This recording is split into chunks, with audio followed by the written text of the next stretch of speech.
할렐루야. 네. 이렇게 또 풍성하게 찬양 인도해 주셔서 또 감사합니다.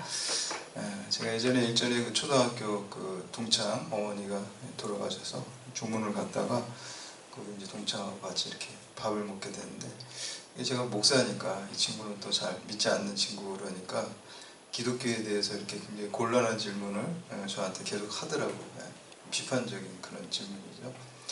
그 중에 하나가 자기도 이제 옛날에 그 어머니가 교회 다니셔가지고 어려운 일이 있을 때 기도를 막 해봤다는 거예요. 근데 기도를 안 들어주신대요. 그래서 자기는 이제 기도를 안 한대요. 그러면서 저한테 너도 그런 경험 있지 않냐고, 기도 안 들어주시는데. 그러니까 나도 있다고. 내가 근데 그래서 이제 저는 오히려 기뻤어요. 그렇게 공격하니까 설명해 줄 수가 있잖아요.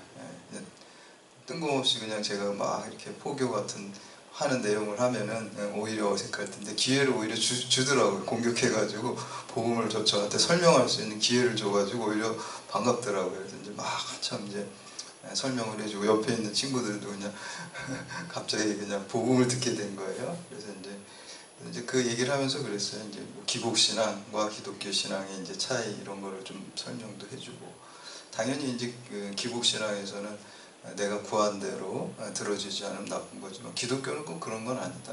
하나님의 뜻이 이루어지는 게 있고 또 우리가 고난 가운데서 또 하나님이 더 좋은 곳으로 인도하는 걸 믿는다. 그래서 기복신앙하고는 다르다. 그리고 이제 성경에 보면은 우리가 얻지 못하는 것은 구하지 못하며 구하여도 내 욕망대로 쓰려고 잘못 구합니다. 이런 얘기도 하고, 우리가 사실 또 내가 생각하는 대로 잘 되면은 사람은 교만해지고 하나님 안 찾게 됩니다. 그래서 우리가 한국교회가 이렇게 쇠퇴하는 게 뭐 여러 가지 이유를 말할 수 있겠지만, 이제 너무 잘 살게 되니까 이제 교회 안 나가는 그 이유도 분명히 있습니다. 종교 사회학자들도 1인당 GDP가 뭐 몇만 불 이상이 올라가면은 교회가 쇠퇴한다, 그런 이제 통계 자료도 있거든요. 그래서 이제 우리나라가 이렇게 잘 살게 된 게 하나님의 은혜로 축복이잖아요.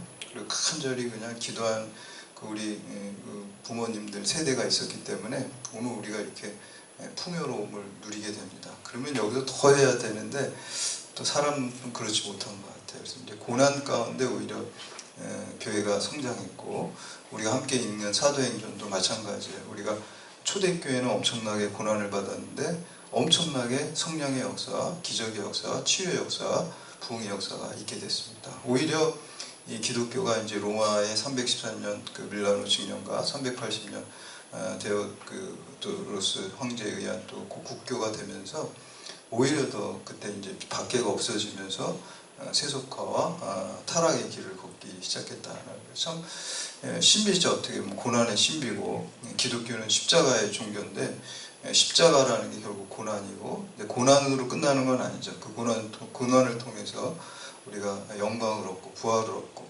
영생을 얻게 되는 그러한 신비를 갖고 있습니다. 그래서 오늘 이제 말씀을 통해서 이제 이 베드로와 또 그 제자들이 고난 받는데 고난 가운데 역사하는 그 믿음에 대해서 한번 살펴보려고 합니다.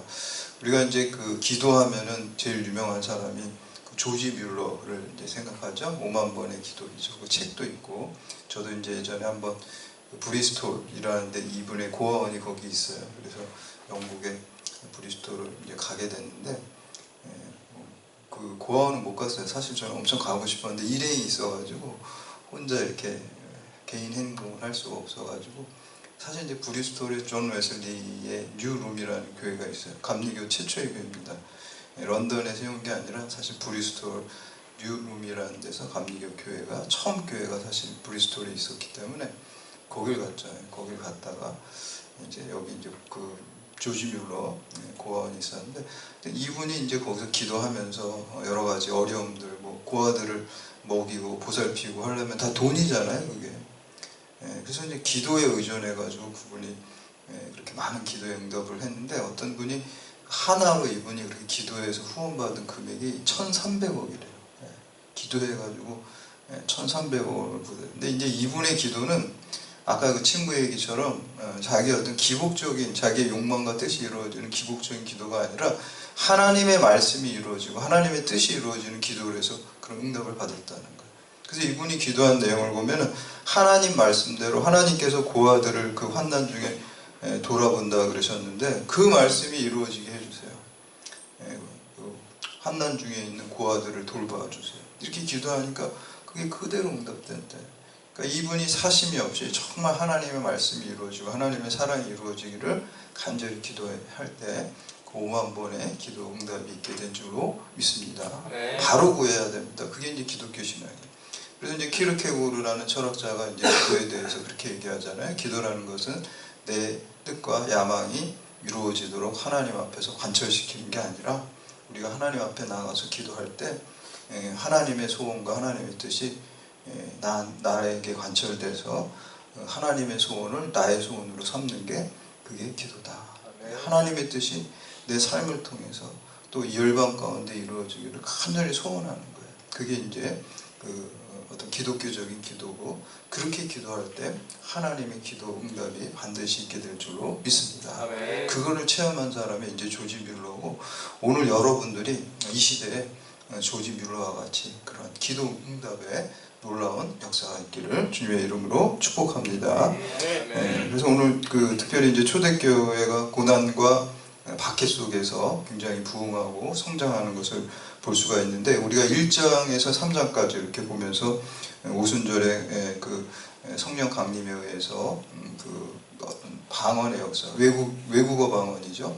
방언의 역사가 있었고, 또 이제 미문 앞에 있는 나면서부터 안진병이 40살 된 사람이죠. 이제 베드로가 은과 금은 내게 없지만 내게 있는 것으로 너에게 주노니 예수 그리스도의 이름으로 일어나 걸으라 했을 때 이제 치유의 그 기적이 일어난 것을 볼 수가 있습니다. 그래서 사람들이 이제 막 베드로한테 막 달려들죠. 야, 베드로가 저런 큰 능력을 행하는구나. 그때 이제 베드로가 손을 긋잖아요. 이게 내가 한 게 아니라 내 안에 살아계신 예수 그리스도가 한 것이다. 우리를 주목하지 말라. 오직 주님만 주목하라. 라고 이렇게 복음을 전파할 그런 설교를 한 것을 볼 수가 있습니다. 그런데 이러한 그 치유의 이적과 그러한 복음의 설교를 듣고 다 좋아해야 되는 게 맞잖아요. 우리 상식적으로 볼 때. 근데 그렇지 않다는 거예요, 현실은. 반대하고 핍박하는 사람이 반드시 있어요. 여러분들이 아무리 순수한 마음으로 정말 하나님 앞에 나아가면서 기도하고 또 주의 일을 할 때요, 반대가 없지 않습니다. 반대가 반드시 있습니다. 예수님도 반대하는데요, 그렇죠? 예수님도 핍박해서 십자가에 못 박은 거예요. 세상은 그렇습니다. 그래서 그럼에도 불구하고 우리가 낙심하지 말고 그거를 믿음으로 그 고난을 뚫고 나가야 될 줄로 믿습니다. 아멘. 그래서 우리가 세상의 격언 중에도 no pain, no gain이라 그러는데 우리는 no cross, no crown입니다. 우리 십자가가 없이 우리가 영광의 면류관도 없는 것입니다. 그렇지만 우리가 겪는 이 고난은 바울이 사도 로마서 8장 18절에서 현재의 고난은 장차 있을 영광과 비교할 수 없다. 그래서 영광이 훨씬 큰 거예요. 십자가를 통해서 반드시 부활로 나아가는 것입니다. 그래서 예수님께서도 나를 따르려거든 자기 십자가를 지고 오라 그랬어요. 그래서 주의 말씀대로 살아가는 게 십자가죠. 내 욕망대로 살지 않고 말씀에 순종해서 살아가, 나를 쳐서 말씀에 복종시키는 게 힘든 일이죠.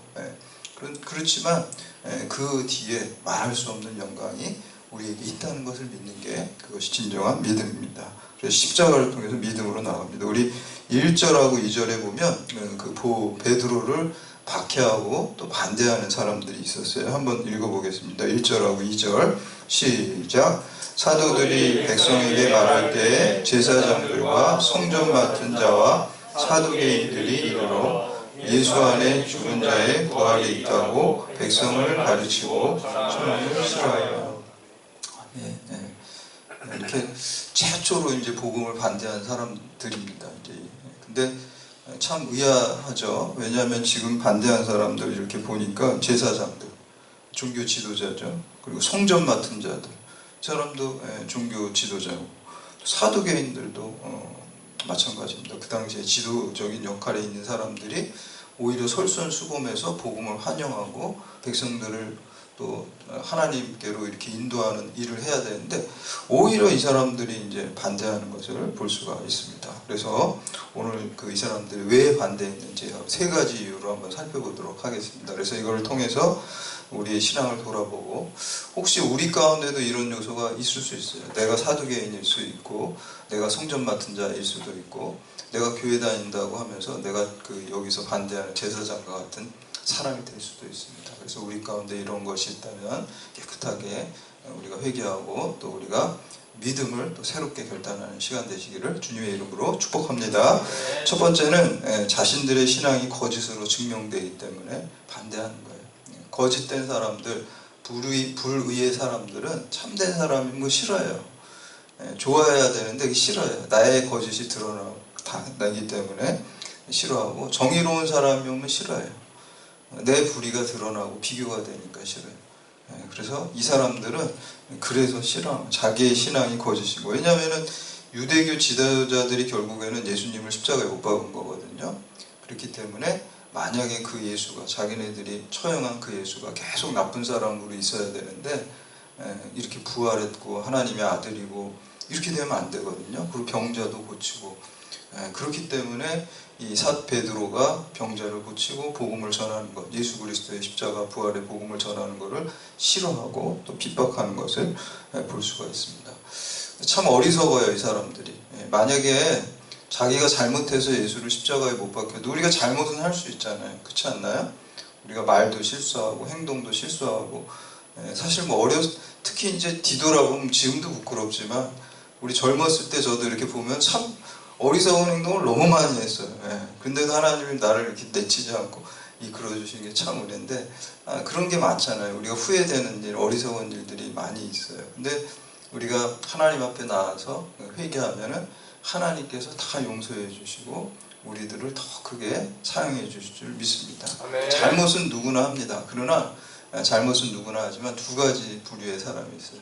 잘못을 인정하고 하나님께 회개하는 사람이 있고 또 자기의 잘못을 끝까지 인정하지 않고 회개하지 않는 사람이 있어요. 대표적인 게 우리 성경에도 있잖아요. 이스라엘의 첫 번째 왕인 사울왕과 다윗 왕이 그렇죠. 둘 다 잘못했지만 사울 왕은 이렇게 무당 찾아가고 이렇게 했는데 다윗 왕은 막 눈물을 흘리면서 주의 성령을 내게서 거두지 마소서 회개할 때 하나님께서 더 크게 쓰셨단 말이에요. 그렇죠? 그리고 우리가 베드로와 가룟 유다도 마찬가지잖아요. 그렇죠? 둘 다 예수님을 배신하고 잘못했지만 베드로는 회개하고 또 주님께 용서를 구했을 때 큰 사도로 순교자로 쓰임받았고 가룟 유다는 후회는 했지만 회개한 게 아니라 자살하고 비참한 인생으로 끝난 거예요. 그래서 우리가 다 잘못을 하지만 회개하냐 안 하냐에 따라서 큰 차이가 있어요. 그런데 이제 제가 요즘에 우리 사회를 이렇게 저는 항상 목사니까 관점 자체가 이렇게 성경적 관점으로 이렇게 보고 이해하려고 늘 기도하고 이렇게 생각하고 하는데 그런 게 많이 없어진 것 같아요. 우리가 잘못하고 그러면 그거를 시인하고 용서를 구하지 않는 문화가 자꾸 퍼지는 것 같아요. 그게 반기독교적인 문화예요. 그래서 어떤 지도자들이 특별히 무슨 잘못이 있고 그러면 그것을 인정하고 회개하고 그래야 되는데 이제는 그렇게 하면은 지는 거야 이런 생각이 자꾸 학습이 되는 것 같아요. 반기독교적인 기독교는 회개의 종교예요. 무조건 회개해야 돼. 회개하면 용서받는 거예요. 그래서 이제 존 웨슬리 목사님은 기독교를 집에다가 비유했어요. 집에다. 그래서 우리가 기독교에 있어서 제일 처음에 회개가 있고 그 다음에 칭의가 있고 성화가 있잖아요. 그래서 기독교라는 집이 이렇게 있으면은 우리가 집에 들어갈 때 처음에 대문을 열고 들어가잖아요. 그렇죠? 대문을 열는 게 그게 회개가 기독교를 들어가는 첫 번째가 대문이 회개예요. 그 다음에 이제 마당을 이렇게 지나가지고 이제 현관문을 열잖아요. 그렇죠? 그게 이제 칭의다. 집으로 이제 본격적으로 들어가는 거겠죠. 집 안으로. 그래서 그것이 이제 칭의, 믿음으로 이롭게 되는 거. 그리고 이제 안방문이 있어요. 안방. 아주 그냥 복음의 아주 제일 핵심에 깊숙이 들어가는 게 그게 이제 성화다. 예수님을 닮아가는 성화의 삶을 살아가는 것이다. 근데 시작이 회개라는 거예요. 회개가 메타노이아잖아요. 방향을 탁 트는 거죠. 사실 저는 거기가 되게 중요한 것 같아요. 거기가 탁 방향을 트는 거. 우리가 지옥 방향으로 가고 내 욕망을 따라가는 방향에서 방향 전환, 유턴을 하는 거예요. 방향이 중요해요. 지금 우리가 천국 방향 아니면 지옥 방향밖에 없어요. 여러분들은 천국 방향으로 지금 가시는 거예요. 그러니까 얼마나 큰 축복입니다. 물론 그 길에 장애물도 있고 어려움도 있죠. 그런 게 없다는 게 아니에요. 그렇지만 방향을 잘 잡으신 거예요. 장애물도 있고 어려움이 있지만 오히려 그게 꼭 나쁜 건 아니에요. 예수 안에 있고 천국 방향으로 갈 때 고난은 꼭 나쁜 게 아니에요. 왜냐하면 겸손하게 만들고 그 고난이, 그리고 내가 하나님이 도우심이 없으면 살지 못한다는 강한 믿음이 생기게 돼요.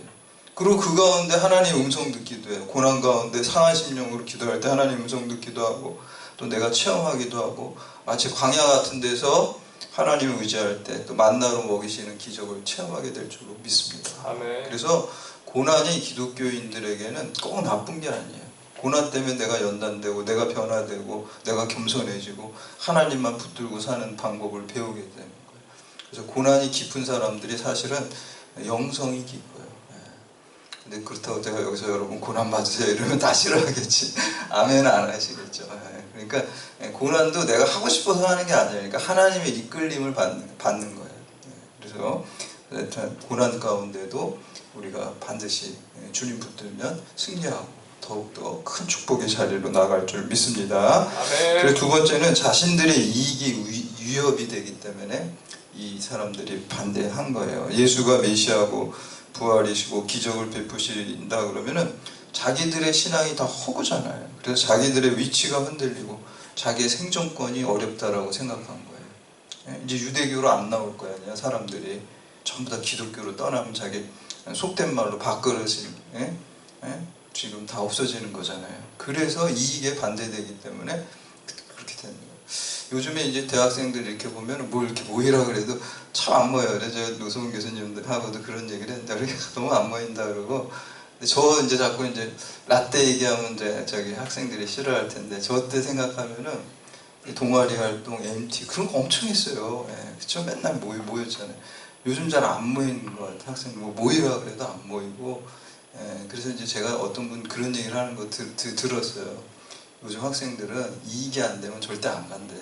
어떤 자리도 이익이 돼야 돼. 그러니까 뭐 내 취업에 이익이 된다든지, 하여튼 뭐 뭔가 자기와 관련 이익과 관계돼야지, 무슨 멤버십 트레이닝 뭐 그런 거, 무슨 뭐 이렇게 공동체 그런 거 없다는 거예요. 이익이 돼야지만 움직인다는 거예요. 절대 안 움직인다는 거예요.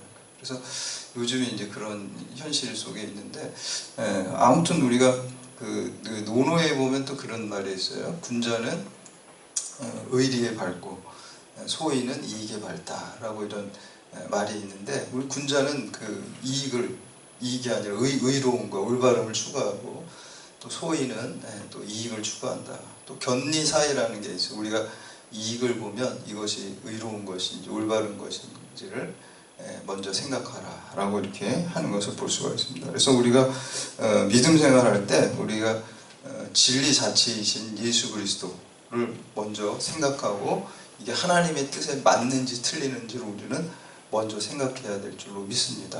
이게 이제 뭐 공자님이 의리라고 한 거, 올바른 거, 우리는 의리와 올바른 게 뭐예요? 하나님 말씀이에요.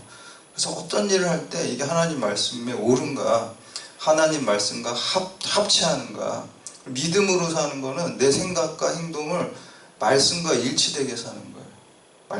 말씀과 일치되게. 그러니까 말씀을 많이 읽어야 되겠죠. 말씀을 많이 묵상해야 되겠죠. 그리고 기도를 통해서 그 말씀을 잘 이해할 수 있도록 조명을 받아야 되겠죠. 그게 꼭 필요해요. 그래서 말씀과 늘 일치되도록 생각하고 말하고 행동하려고 하는 게 신앙생활입니다. 그게 이제 아까 그 공자님 말씀한 그 유교 쪽에서는 그게 의리, 올바름 이런 건데, 우리한테는 하나님 말씀, 예수 그리스도가 진리 자체이고 올바름인 줄 믿으시기를 바랍니다. 그래서 말씀과 일치되는 삶을 살아야지 이익을 쫓아가면 안 돼요. 근데 오늘 이 종교 지도자들은 이익을 쫓아가요. 하나님 말씀과 진리를 쫓아간 게. 세 번째는 이게 가장 본질적인 이유인데, 영적인 이유 때문이에요. 영적인 이유는 뭐냐면, 사탄이 그 역사하면, 이 세속의 역사하면은 그냥 교회가 싫은 거예요. 이유도 없어. 이제 진짜 논리적인 이유도 밑도 끝도 없이 싫은 거예요. 그래서 사실 저는 제가 목사인데 저를 이렇게 보고서 그냥 목사라는 것 자체만으로 굉장히 이렇게 혐오스러운 눈빛으로 보는 경우가 많이 느껴요. 솔직히 저는 알아요. 제가 저 사람이 나 되게 싫어하는구나. 근데 저 사람하고 나랑 내가 그 사람한테 잘못한 거에 아무것도 없어요. 그냥 목사라는 것 자체 싫은 거예요. 혐오스러운 거예요. 그런 거를 저는 많이 느낍니다. 그래서 여러분, 목사 안 된 게 축복이에요. 저는 목사 되면 안 좋은 눈빛도 많이 보고 그래요. 전도할 때도 심지어 제가 예전에 교회에서 이렇게 전도진 안 하면 막 이렇게 침 뱉는 사람도 있고, 바닥에다 침 뱉고, 뭐 이렇게 뭐 나미야비 탑을 뭐 이렇게 이제 하는 분들도 있어요. 안 받고 가면 되는데 너무 싫은 거예요. 왜 그럴까? 그때 이제 기분도 나빴는데 오히려 기분 나쁜 게 아니라 저 분들이 참 불쌍하다 이런 생각이 오히려 이제 마음이 바뀌어지더라고요. 야, 이걸 모르고 참 불쌍하다, 안타깝다, 이제 이런 마음이 오히려 부어지더라고요. 처음에 기분 나빴다가 하나님이 이제 기도하는 가운데 기분 나쁜 게 아니라 불쌍한 거다, 이런 그 깨달음을 주시는 거예요. 그래서 진짜 불쌍하다, 그런 생각이 많이 드는데 싫은 거예요.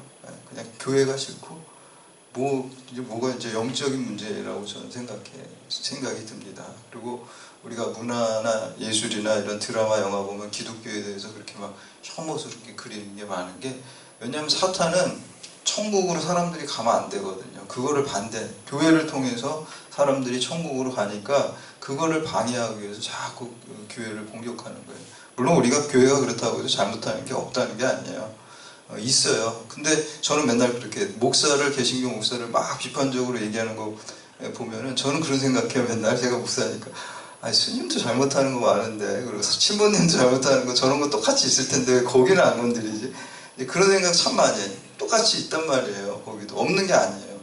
근데 이제 제가 볼 때는 거기는 뭘로 뭐 이렇게 별로 공격 대상이 아니고, 우리도 라이벌을 공격하거나 뭐 나한테 위해가 되는 걸 공격하지 별로 라이벌 아닌 사람들은 관심도 없어요. 그래서 우리가 물론 잘못하는 것도 있습니다. 부족한 게 당연히 있어요. 그렇지만 그거 이상으로 이 악한 영의 세력들이 우리 기독교, 개신교를 이 구원의 도구잖아요. 구원의 역사가 일어나기 때문에 여기를 공격하는 게 좀 과하게 공격하는 그러한 모습이 있습니다. 그래서 이 사람들도 그런 영적인 이유로 이제 기독교 핍박하고 하는 것을 볼 수가 있습니다. 우리 3절 말씀 함께 봉독합니다. 시작. 그들을 잡음에 날이 이미 저물었으므로 이튿날까지 가두었으나. 아멘. 사람들이 그 육체를 가두지만 예수님이 뭐라 그랬어요? 몸은 죽여도 영혼을 능히 지키지 못하는 자들을 두려워하지 말라라고 그랬어요. 그리고 오직 몸과 영혼을 능히 지옥에 멸하실 수 있는 이를 하나님을 두려워하라, 그렇게 얘기했어요. 그렇죠? 우리가 두려워할 것, 마땅히 두려워할 분을 두려워하고, 또 두려워하지 않아도 될 세상의 권세자들을 두려워하지 않는 것, 그것이 지혜고 그것이 신앙입니다. 우리가 거꾸로 하는 경우가 있어요. 하나님은 안 두려워하고 세상에서 진짜 우리 끼케야 우리를 육체를 죽일 수밖에 없는 그 사람들에게 벌벌 떠는 거예요. 그게 어리석은 자라. 4절 말씀 함께 봉독합니다. 시작. 말씀을 듣는 사람 중에 믿는 자가 많으니 남자의 수가 약 5천이나 되었더라. 아멘. 고난이 있고 핍박이 있으니까 부흥이 있어요. 그렇죠? 고난이 있고, 고난이 있으면 그게 끝나는 게 아니에요. 예수 그리스도 때문에 받는 고난은요, 부흥과 기적과 축복의 역사가 있을 줄 믿습니다. 아멘. 복음 때문에 받는 고난. 이 베드로와 제자들이 이 고난을 복음을 전하다가 예수 그리스도를 전하다가 고난 받으니까 5천 명이 한 번에 믿기 시작했어요. 베드로가 설교할 때 그 전에는 3천 명이 한꺼번에 믿고 세례받았고, 성령이 역사했을 때 120명이 방언하고 성령 받았는데, 이들에게 고난이 임하니까 오히려 5천 명이 한꺼번에 믿는 부흥의 놀라운 역사가 있게 된 것을 볼 수가 있습니다. 우리 히브리서 11장 보면은 믿음장이라고 그래요. 믿음의 거장들의 이름이 쭉 나열되어 있어요. 근데 그 많은 이름들은 두 가지로 분류가 돼요. 이기는 믿음의 사람들과 견디는 믿음의 사람들이 있어요. 이기는 믿음의 사람, 아브라함, 이삭, 야곱 이런 족장들과 같은 사람들이죠. 굴곡은 있었지만 결국 이 세상에서 그래도 어떤 영광을 본 사람들이에요. 그러나 견디는 믿음의 사람은 순교자들이에요. 예수님의 제자들이 그랬죠. 예수님도 사실 마찬가지죠. 예수님도 십자가에 죽으셨으니까 견디는 믿음, 순교자의 믿음입니다. 우리가 이기는 믿음과 견디는 믿음 중에 여러분 어느 게 더 좋으신가요? 그러면 다 이기는 믿음이 좋습니다. 이렇게 이제 얘기하시겠죠. 근데 이제 둘 중에 어느 게 더 어려울까요? 견디는 믿음이 당연히 더 어렵겠죠. 그래서 성경에 보면 무명으로 죽은 자들도 이렇게 얘기하고 있어요. 여기 히브리서 11장 35절 38절에 보면은 여자들은 자기의 죽은 자들을 부활로 받아들이기도 하며 또 어떤 이들은 더 좋은 부활을 얻고자 하여 심한 고문을 받되 구차히 풀려나기를 원하지 않냐며 또 어떤 이들은 조롱과 채찍질 뿐 아니라 결박과 옥에 갇히는 시련도 받았으며 돌로 치는 것과 톱으로 켜는 것과 시험과 칼과 죽임을 당하고 양과 염소의 가죽을 입고 유리하며 궁핍과 한날 학대를 받았으니 이런 사람들은 세상이 감당하지 못하니라. 견디는 믿음 사람, 하늘에 속한 사람들입니다. 하나님이 능력 주시면 내가 하는 게 아닙니다. 어차피 나는 못해가 아니라 그렇죠. 나는 못하는 게 당연하죠. 내가 어떻게 견디는 믿음, 이기는 믿음도 못해요. 나는 다 못해요 원래. 그러나 내게 능력 주시는 자 안에서 그 불가능함이 가능하게 될 줄로 믿습니다. 아멘. 기독교 신앙은 불가능하게 가능하다는 걸 믿는 거예요. 내가 가능한 게 아니야. 나는 불가능해요. 그렇지만 내 안에 계신 예수 그리스도가 그거를 가능하게 한다는 것을 믿는 게 그게 믿음입니다. 그게 하늘에 속한 사람들이에요. 그래서 우리가 이 세상 살아가면서 여러 가지 어려움과 고난이 있죠. 그게 물질적인 것 있을 수도 있고 육체적인 질병의 고난일 수도 있습니다. 그러나 그러한 고난 때문에 우리가 더 하나님께 나아가고 그 고난 때문에 그 고난을 기도의 동력과 휘발유로 삼아서 하나님께 간절히 상한 심정으로 나갈 때 하나님께서 우리에게 영원한 축복과 위로와 영생을 반드시 주실 줄 믿습니다. 아멘. 그래서 우리가 고난 가운데도 항상 기뻐하라고 그랬어요. 말이 안 되잖아요. 고난인데 어떻게 기뻐합니까? 사업이 망했는데 어떻게 고난을 기뻐합니까? 내가 지금 질병에 걸려서 죽을 병에 걸렸는데 어떻게 기뻐합니까? 우리가 기뻐할 수 있는 이유가 뭡니까? 우리가 예수 안에 있기 때문에 기뻐할 수 있는 것입니다. 아멘. 예수 안에 있으면 어떤 상황 속에서도 우리에게 영원한 축복이 우리에게 주어집니다. 여기서 일시적으로 있다 없어지는 그런 축복이 아니라 물질적인 축복이 아니라 아까 그 친구가 기도한 대로 왜 안 되는데 기도하냐? 그쵸? 이 세상적인 축복이 안 주어졌다는 거예요. 그러나 우리는 영원한 축복이 주 안에 있으면 100% 확실하게 그 축복을 받게 될 줄로 믿습니다. 아멘. 그래서 우리가 고난 가운데 오히려 고난이 유익이 돼서 우리가 더 축복의 자리를 예수님 더 붙들고 오직 예수님만 붙들고 승리하는 그 방법을 배워서 더 큰 축복의 자리로 나아가신 여러분들 되시기를 주님의 이름으로 축원합니다. 아멘. 이제 오늘 말씀이